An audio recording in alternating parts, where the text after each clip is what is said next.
Què volem dir quan parlem de mercantilització del sistema de salut? Volem dir que el sistema, els seus centres i recursos, funcionen com un mercat, amb els seus criteris, dinàmiques i estructures. Però això, com ha passat? S'ha propagat el discurs de que el mercat és el millor assignador de recursos, que la gestió mercantil és la més eficient i que, per tant, els espais privats al sistema públic són necessaris per ampliar oportunitats i beneficis. Però no és un mercat qualsevol, és un mercat de salut que ha distorsionat el concepte de salut alhora que afecta a la gestió i provisió del sistema. Les usuàries i pacients es converteixen en clients i els serveis esdevenen productes vendibles.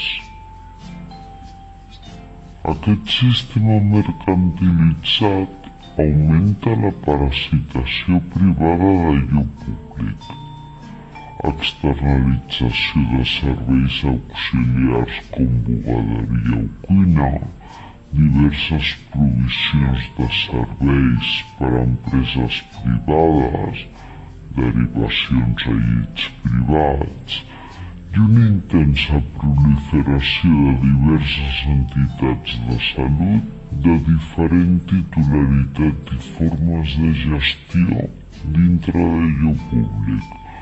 Consorcis, societats mercantils públiques, diverses modalitats de col·laboració público-privada. I és que en aquest fals mercat, les empreses de salut privades, la indústria biomèdica i la indústria farmacèutica tenen enormes interessos.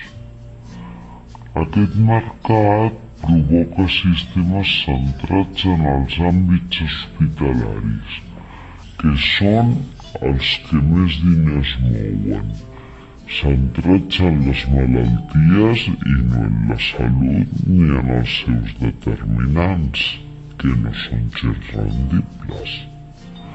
Aquest sistema considera les persones malaltes com les principals responsables de les seves malalties i els cossos no productius són exclosos mitjançant llistes d'espera, regulacions excloents o altes forçades. L'excusa de la insuficiència de recursos, les mesures d'austeritat, són només el punt culminant de tot aquest procés, la màxima expressió de les polítiques mercantils.